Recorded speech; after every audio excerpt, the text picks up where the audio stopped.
Hi Frugal friends, welcome back to Is Fire for Me. I am here with your daily dose of frugality. My name is Kim, and I am walking you through a book called 365 Ways to Live Cheaply.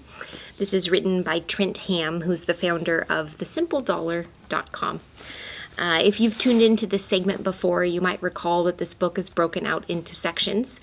We're currently on the first section, which is the 10 biggest tips for living cheap. To get you caught up, step number 1 was take little steps, not big ones. Number 2 is to realize that you're not alone on this journey. Number 3 is to spend less than you earn. Number 4 is to calculate how much you really make. And then we are on number 5, which is record every penny you spend for a month. Record every penny you spend for a month. Money slips through our fingers in simple and subtle ways. We spend a little here on something forgettable, spend a little there on an unimportant thing, and at the end of the month, it's panic time. We're left with very little money.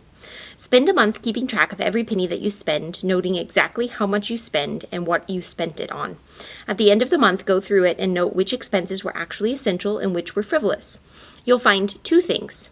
1, the need to write your spending down makes you more vigilant against wasteful spending. And the end of the month review of your records will surprise you when you see how much of your spending was non-essential. Use that information as a springboard to see what you need to work on.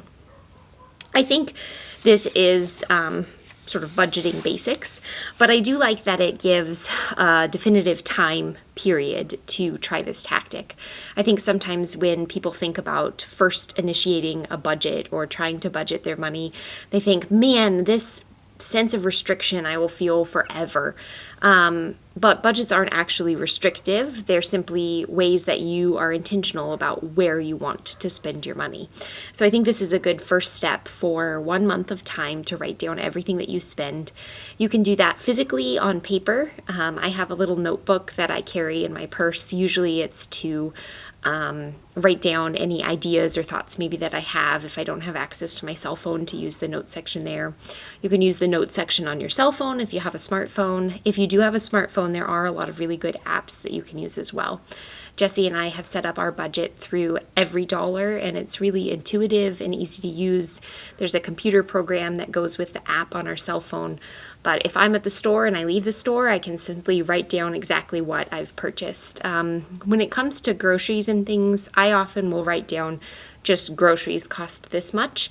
But for this particular exercise, it might actually be a good exercise to write down a lot of what you've bought. So each receipt at the grocery store will break out the different sections. So you could even do, I spent this much on produce, I spent this much on non-perishables, etc., etc. That way you kind of get an idea too of what am I buying at the store? Am I buying some non-essentials, some things that maybe I could cut out if I wanted to? Again, I don't think that the point of a budget is necessarily to be restrictive. It's simply to direct where your money goes. And the point of this exercise is to see where your money's going. So if you don't already have a budget and you don't exactly know what you're spending your money on each month, this could be a really good exercise for the coming month to pay attention to what you're spending it on, and evaluate whether or not that's where you want to be spending the money that you are working so hard to earn. So I will see you back here tomorrow for another daily dose of frugality, and I appreciate you coming along with me on this journey as we work our way through this book. Bye.